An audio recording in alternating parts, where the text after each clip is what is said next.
They called it a death trap. German tankers laughed at it. Even American soldiers cursed its thin armor and fiery reputation. But what if the Sherman's weakness was its strength? What if the tank they mocked was the machine that won the war? This is the untold story of the M4 Sherman. The tank that didn't need to be the best, only the one that was always there. Chapter 1. The Birth of a Death Trap. It began not with glory, but with fear. In 1941, the world was burning. The German blitzkrieg had swept across Europe like a steel storm, crushing armies beneath the treads of its panzers. France had fallen in 6 weeks. Britain was holding on by the skin of its teeth. And across the Atlantic, the United States, still at peace, watched in shock. When American observers studied the wreckage of Europe's armies, they came home with one terrifying conclusion. If the U.S. ever went to war, it had no tank that could stand against the German machine. The existing models, the M2 and M3, were clumsy, undergunned, and outdated the moment they rolled off the line. They were too tall, too fragile, and too few. The U.S. Army needed something new, fast. But there was a problem. America didn't just need a tank that could fight. It needed a tank that could be built by the thousands. Something that could cross oceans, roll off trains, and be repaired in the mud by a 19-year-old with a wrench. It didn't need to be perfect. It needed to work. That philosophy birthed the M4 Sherman.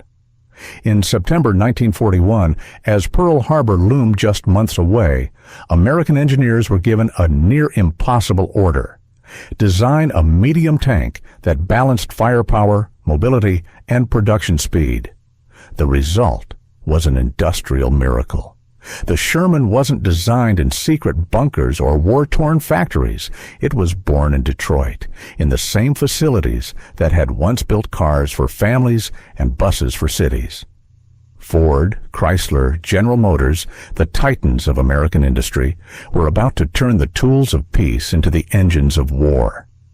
The first Sherman prototype rolled out in record time. Cast hull, 75mm gun. Crew of 5. It wasn't the heaviest, the fastest, or the deadliest, but it was ready. While German tanks took months to handcraft, the Sherman could be mass-produced like a car. A nation built for assembly lines had just discovered its greatest weapon, but not everyone was impressed. Early reports from U.S. officers called it adequate British crews who received the first shipments, mocked its high silhouette and thin armor. They called it a Tommy Cooker, a tank that burned its crew alive when hit. German tankers went further. They laughed at it. They joked that one Tiger could destroy 10 Shermans. And they were right, on paper. But paper doesn't win wars. Production does. In 1942, while German factories struggled to repair bomb damage, American factories began churning out hundreds of Shermans a month. A mechanical tide of green steel rolling off ships in Britain, Egypt, and the Pacific. Every week the Allies had more tanks, every month better crews, and every year a deeper understanding of what this flawed machine could really do. The Sherman wasn't a masterpiece of engineering, it was a masterpiece of logistics. It could be built anywhere, by anyone, from whatever materials were available. Engines were swapped depending on factory supply. Parts were standardized so they could be repaired in the field. Even the tracks were designed to fit existing American trucks and rail cars. And that meant something extraordinary. While Germany built a few perfect tanks, America built an army of good ones. The Sherman was a tank made not for generals, but for citizens. It embodied the very soul of the American war machine, fast, flexible, and unstoppable once in motion. By the time the United States entered the war, it had not just an army, it had an idea. That victory didn't belong to the strongest weapon, but to the one that could be everywhere at once. The world would soon learn that lesson in the deserts of North Africa. Chapter 2. Baptism of Fire, North Africa. The year was 1942. The sun rose over the Libyan desert, turning the dunes into waves of gold and death. For the first time, American tanks rolled into battle against the infamous Afrika Korps. It was here, under the command of Field Marshal Erwin Rommel, the Desert Fox, that the Sherman would face its trial by fire. The Americans called it Operation Torch, their first major ground offensive of the war. British and American forces converged in Algeria and Morocco, hoping to squeeze the Axis out of North Africa. The Germans had veterans hardened by years of desert warfare, while the Americans had new recruits. Boys from Kansas and Ohio who'd never seen real combat, now staring down the best tank commanders in the world. And waiting for them across the sand were panzers. The Sherman's first encounters were brutal.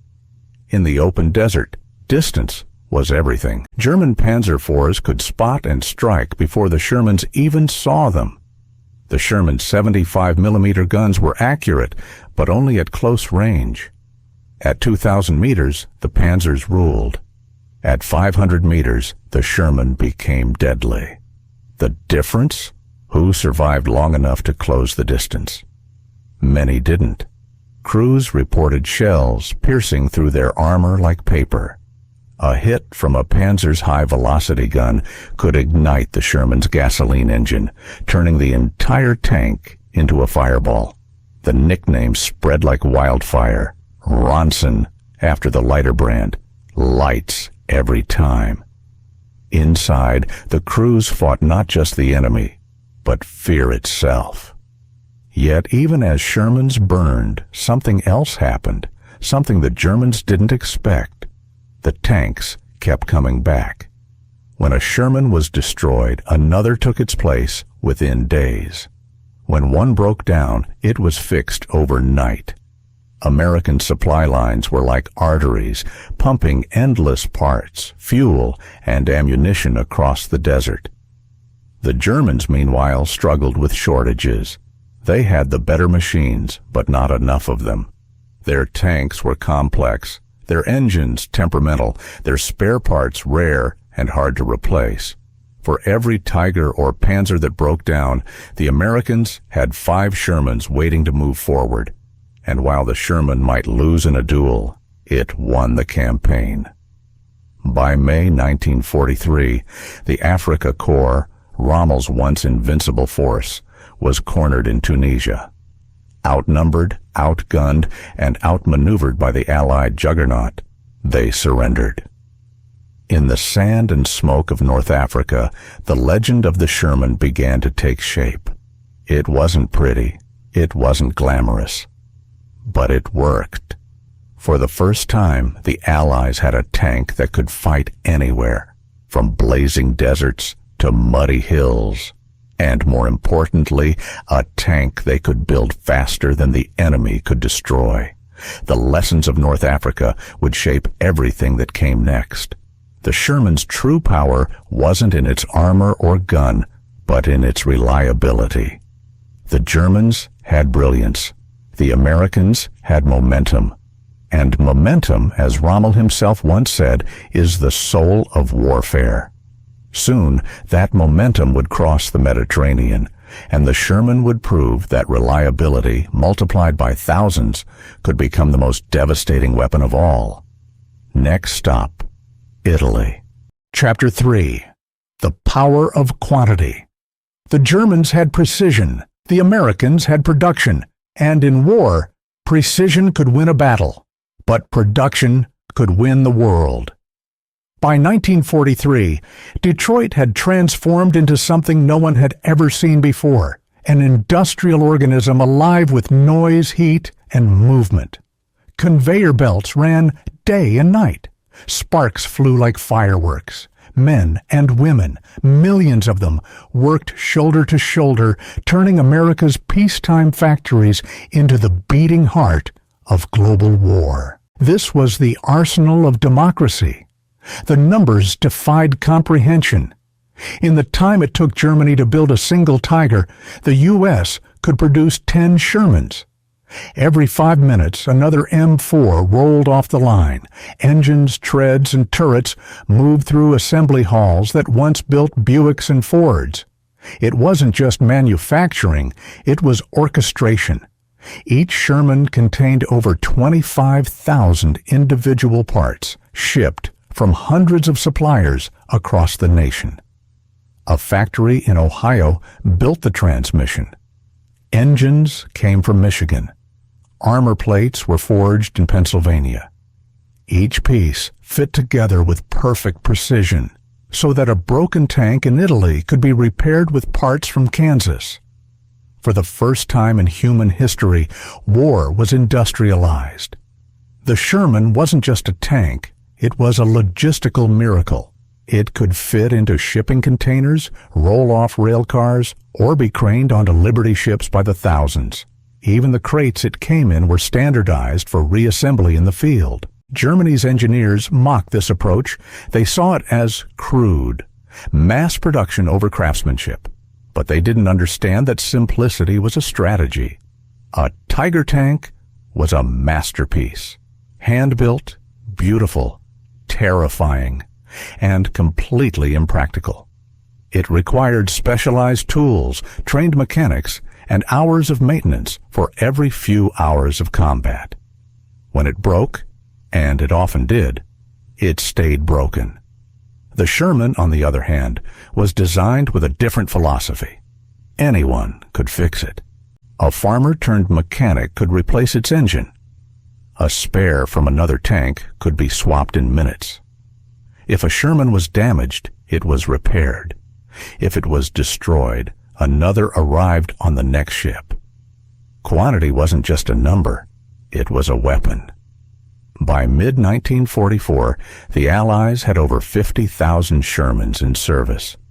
They rolled through North Africa, Sicily, Italy, and soon through the hedgerows of France. They weren't the best tanks on the battlefield, but they were the tanks that showed up everywhere. To German commanders, the sight of endless Shermans was a nightmare they couldn't solve. No matter how many they destroyed, more appeared on the horizon. No matter how many were burned, another column rumbled forward from the docks. The Allies had discovered the real law of modern warfare. You don't need to win every duel, you need to be the one who keeps fighting. And for every destroyed Sherman, there were more crews, more factories, more steel, ready to take its place. Germany's aces and engineers could no longer keep pace. While the Reich perfected its monsters, the Tiger, the Panther, the King Tiger, America built an army of machines that could be repaired, replaced, and redeployed faster than anyone imagined. The Tiger was a lion, the Sherman was a swarm. And in war, the swarm always wins. The tide of steel was building, and soon that tide would crash onto the shores of France, where the Sherman would face its greatest enemy yet, and where its legend would be born in fire. Chapter 4. Facing the Tiger France, 1944. The hedgerows of Normandy hid death in every shadow, and for the men inside the Sherman, those shadows often roared. Because somewhere out there, waiting, unseen, was the Tiger. The Tiger tank was everything the Sherman was not. Heavily armored, terrifyingly powerful, and equipped with an 88mm gun that could destroy a Sherman from over a mile away. Its armor was nearly twice as thick. Its gun could pierce through anything on the battlefield. It didn't just fight, it hunted. The first time Sherman crews saw a Tiger, they thought it was a myth, a monster from propaganda. A tank so large and so quiet that by the time it fired, it was already too late. In Normandy, the numbers told a grim story. For every Tiger destroyed, dozens of Shermans were lost. Crews began to call their tanks coffins with tracks. Some painted extra armor plates, others welded spare treads to their hulls for protection. But deep down, they knew if the Tiger saw you first, you were already dead. And yet, Germany was already losing, because while the Tiger could kill a Sherman, it couldn't stop the Shermans from coming. A Tiger required 300,000 man-hours to build, a masterpiece of engineering that broke the very factories that made it. Each one burned 5 liters of fuel per kilometer. Each one needed hours of maintenance after just minutes of combat. When a Tiger was hit, it wasn't just a loss, it was a national tragedy. The Sherman, on the other hand, was the embodiment of speed. For every Tiger that rolled off the line, 10 Shermans were already on ships crossing the Atlantic. It wasn't about perfection, it was about presence. And the men who fought in them adapted. They learned to outthink the Tigers. They flanked instead of charging head-on. They called in artillery, fighter bombers, and anti-tank guns. They worked as teams, 3, 4, 5 Shermans coordinating to outmaneuver a single German tank. If one was hit, another struck from the side. They weren't fighting machines anymore. They were fighting a system. The Allies had built something the Germans never understood, a battlefield that never stopped moving. Every destroyed tank was replaced, every fallen crew avenged by another wave. Behind every Sherman was a factory, a train, a port, and a nation. The Tiger might win duels, but the Sherman was winning the war. Even German soldiers began to feel it. Reports from Wehrmacht units complained that the Americans have tanks everywhere. One Panther commander wrote bitterly, "They fight like ants, kill one, and 10 more appear." By autumn 1944, the truth was clear. The Tiger was a weapon of fear. The Sherman was a weapon of persistence. In the air, the P-47 Thunderbolts hunted German armor. On the ground, Shermans pushed relentlessly forward, and every week the Reich's fuel, pilots, and steel ran lower. The Tiger had dominated the battlefield, but the battlefield itself was changing. The skies belonged to the Allies. The factories belonged to America.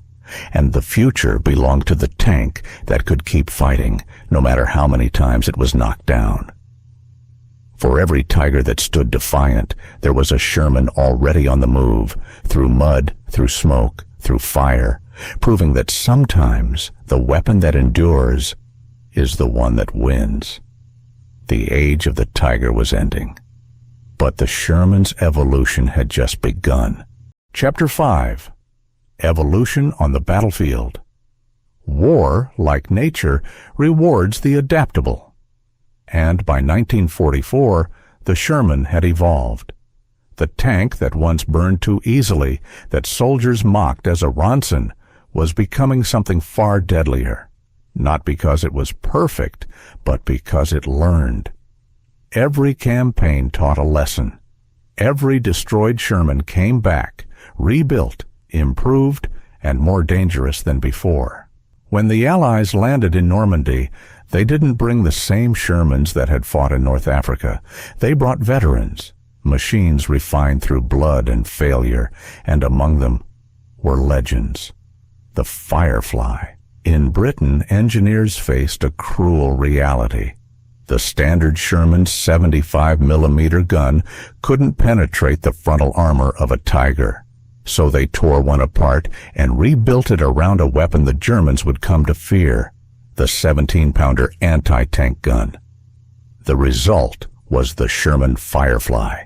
Its barrel was absurdly long, its recoil violent, and its power unmatched. In the hedgerows of France, Fireflies became the silent predators of German armor. They waited, camouflaged among trees, patient as hunters. One shot could pierce a Tiger's front plate clean through.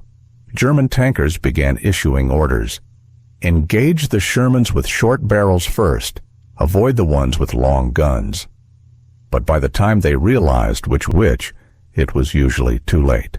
The easy 8. Across the Channel, American engineers had their own evolution. They took the M4 and reimagined it from the ground up. improved suspension, a 76mm high-velocity gun, and a lower, sleeker profile. This was the M4A3E8, the Easy 8. It handled smoother, fired faster, and moved like a panther through mud. Crews called it the hot rod of tanks. By the Battle of the Bulge, the Easy 8 was cutting through German armor that had once seemed unstoppable. One veteran wrote in his diary, "We don't fear the Tigers anymore. We just outlast them." The Jumbo. And then there was brute force. The Sherman Jumbo, an M4 with slabs of extra armor welded to its hull, so thick it could shrug off direct hits from 88mm guns. Slower, heavier, but when it led a column, soldiers felt safe behind it. They called it the Brawler. It didn't sneak or snipe. It absorbed. Wherever infantry needed to break through fortified towns, the Jumbo went first. It wasn't glamorous, but it was fearless. Together, these variants turned the Sherman into something Germany never had, a family of tanks, specialized, flexible, and everywhere. The Firefly hunted, the Easy 8 chased, the Jumbo shielded, and all of them shared the same DNA: simplicity, reliability, and numbers. Germany's tanks might dominate duels, but the Allies were fighting a different kind of war, a war of endurance. Behind every Sherman was 1,000 workers, 100 ships, and an idea that weapons should serve strategy, not ego. The Tiger and Panther had become monuments to German pride. The Sherman had become a tool of liberation. It wasn't supposed to win duels. It was built to win wars. And by late 1944, that's exactly what it was doing. From the snowy forests of Belgium to the ruins of Aachen and the bridges of the Rhine, Shermans led the way, rolling through fire and fear, proving that evolution doesn't require perfection. It requires persistence. The tank they laughed at was no longer a joke. It was a machine reborn, forged in defeat, perfected in motion, and ready for the final march into Germany itself. Chapter 6. Fire and Fear. Every Sherman crewman knew one thing. If your tank caught fire, you had seconds to live. The 75mm gun could jam. The engine could stall. But when the armor was pierced and the gasoline ignited, there was no second chance. Inside a Sherman, you could hear fear. The hum of the engine beneath your boots, the smell of fuel and oil thick in the air, the metallic clatter of empty shells rolling on the floor. And then, that deafening bang that meant the next few seconds decided everything. Get out! That was the last order shouted in dozens of burning tanks. The Sherman's reputation spread quickly, the Ronson lighter, a cruel nickname taken from the cigarette slogan, "Lights every time." Even among Allied troops, it became legend, a whisper that moved faster than truth. To the soldiers who drove them, the Sherman wasn't just a tank, it was a gamble. The truth, however, was more complex. Yes, early Shermans burned easily. Their ammunition was stored along the hull, unprotected by armor or insulation. A single penetrating hit could ignite the rounds, turning the tank into an inferno. But the Allies didn't ignore it. By 1944, they had redesigned the Sherman's entire interior, adding wet stowage, a revolutionary system that surrounded ammunition with water jackets to prevent detonation. The change reduced fire-related deaths by more than half. Still, the myth endured, because numbers don't erase nightmares, and fear leaves a longer shadow than fact. Crews adapted in their own ways. They lined the floors with sandbags, hung spare tracks across the hull for extra protection, and carried personal tokens of luck, a family photo, a playing card, a crucifix taped to the instrument panel. They developed rituals before battle, checked the escape hatches, keep the pistol handy, and never lock the turret hatch. Some even carried a single bullet for themselves, in case they were trapped inside a burning tank. These weren't statistics. They were human lives sealed inside steel coffins. And yet, they climbed in anyway, because inside that fear lived something stronger. Courage. Every Sherman crew knew the odds. They knew they were fighting tigers and panthers with thinner armor and smaller guns. But they fought anyway, not because they believed the Sherman was invincible, but because they believed in each other. They trusted the driver who could weave through smoke, the gunner who never missed twice, the loader whose hands bled from feeding shell after shell. Inside that cramped space, 5 men became one heartbeat. Many Shermans burned, but what burned brighter was the will of the men who refused to abandon their mission. A tank could be replaced, a man could not, and yet they kept fighting, because every mile forward meant one step closer to ending the war. Their bravery turned the Sherman from a symbol of fear into a symbol of resilience. Yes, it burned, but it also endured. In the end, that's what the Sherman represented. Not perfection, not power, but persistence in the face of terror. And that persistence, multiplied by thousands, was what broke the Reich. As the flames of war consumed Europe, it wasn't the tiger's roar that lasted, but the steady, grinding advance of the Sherman's tracks through fire, fear, and the ashes of empire. Chapter 7. The numbers that won the war. Wars are fought with courage, but wars are won with numbers. And in the end, the story of the Sherman wasn't written in glory or heroics. It was written in production sheets, shipping logs, and endless rows of steel. By 1945, the United States had built over 49,000 M4 Shermans. Nearly 10,000 more were built under license abroad. No tank in history, before or since, has ever fought on as many fronts, under as many flags, or in as many roles. They rolled through the deserts of Egypt, the jungles of Burma, the fields of France, and the islands of the Pacific. They fought under the banners of Britain, Canada, Poland, Free France, China, and the Soviet Union. They liberated villages, crushed fascism, and became the backbone of a free world. The Tiger was a legend. The Sherman was an institution. Behind every Sherman was a nation in motion. American industry had become a living machine, fueled by steel, sweat, and a kind of collective purpose the world had never seen. Factories didn't just build tanks, they built momentum. Every hour of every day, assembly lines across the U.S. poured out engines, turrets, and tracks with the rhythm of a heartbeat.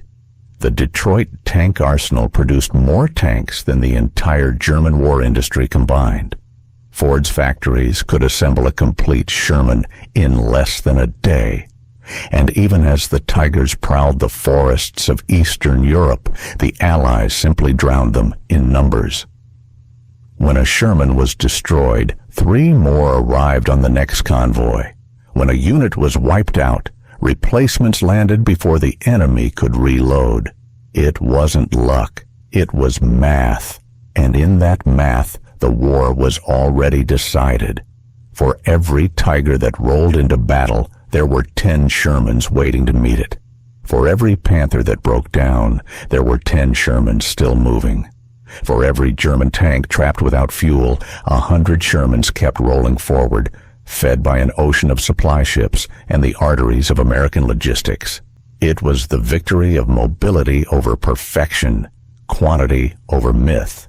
The Germans had innovation, the Allies had application, and in a war of attrition, application wins every time. The Sherman's presence changed how the world understood power. It wasn't about who had the best weapon, it was about who could keep using their weapon the longest. The tank that engineers once called ordinary became the steel spine of Allied victory. Its crews weren't aristocrats or warlords. They were farmers, factory workers, and sons of immigrants who drove through fire with the same machines they'd seen on posters back home. Machines that symbolized something bigger than armor thickness or gun caliber. They symbolized possibility. Every bolt and plate told the same story. The free world can build, can endure, can fight together, and can win.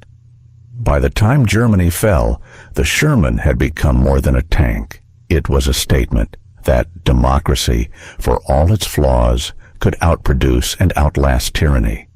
The Tiger fought for fear, the Sherman fought for freedom, and in the end, freedom had more fuel. The war in Europe ended in May 1945. The world's factories fell silent. But on the plains of France, in the forests of Belgium, and on the roads leading to Berlin, the tracks of the Sherman were still imprinted in the mud, the physical trail of a war machine that refused to stop. The Sherman's legacy didn't end in victory. It became the foundation for the modern world. After the war, Sherman served in Korea, Israel, India, and dozens of other nations. They were upgraded, repainted, repurposed, of reliability long after their design was obsolete. Even decades later, in small European villages, you can still see them standing on pedestals, not as trophies of war, but as monuments to endurance. They remind us that sometimes history isn't written by the most powerful weapons, but by the ones that simply never stopped moving. The Sherman's real superpower was never its gun. It was the human spirit that drove it, the will to keep going when the road was on fire, the courage to face impossible odds, and the knowledge that even the most ordinary machine can become extraordinary in the hands of those who believe in what they're fighting for. The tank they laughed at had the last laugh, and it sounded like the thunder of 50,000 engines rolling unbroken toward victory. Epilogue: The Last Laugh. When the war ended, Europe was silent. The thunder of engines, the crack of gunfire, the endless roar of artillery, all faded into memory. But scattered across the continent, under broken bridges and in muddy fields, the Sherman still sat. Engines quiet, paint scorched, treads frozen in place. The same tanks that once rolled through fire now rested like sleeping giants, their steel hulls rusting under the rain of the peace they had fought to create. To the men who had driven them, they were more than machines. They were companions, iron beasts that carried them through hell and somehow brought them home again. And yet, these were the tanks everyone laughed at, the ones that were too light, too weak, too slow, the ones no one feared until it was too late. German aces mocked them, Axis propaganda dismissed them, even some Allied generals doubted them. But history doesn't remember who mocked the Sherman, it remembers who won. Because while the Tigers prowled and the Panthers stalked, the Sherman endured. It crossed oceans, it climbed mountains, it stormed beaches, it liberated nations. And when the smoke cleared, the Shermans were still moving, rolling past ruins, pulling children from shelters, feeding their engines with the fuel of a free world that refused to die. Every Sherman told the same story, not of perfection, but of persistence. The Tiger was fear, the Panther was pride. But the Sherman was hope on tracks. It wasn't built to intimidate. It was built to arrive, to keep pushing, mile after mile, until tyranny collapsed under its own weight. That's why it mattered, not because it was the best tank, but because it was enough of a tank in the hands of enough brave men to end a nightmare.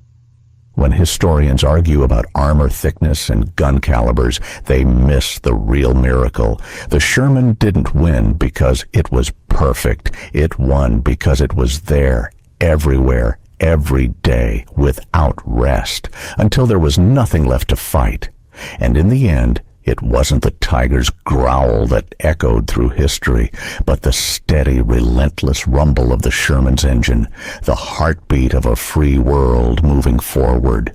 Stay healthy, subscribe if you enjoyed the video, and see you in the next one. And if you have an idea for another untold story, share it in the comments.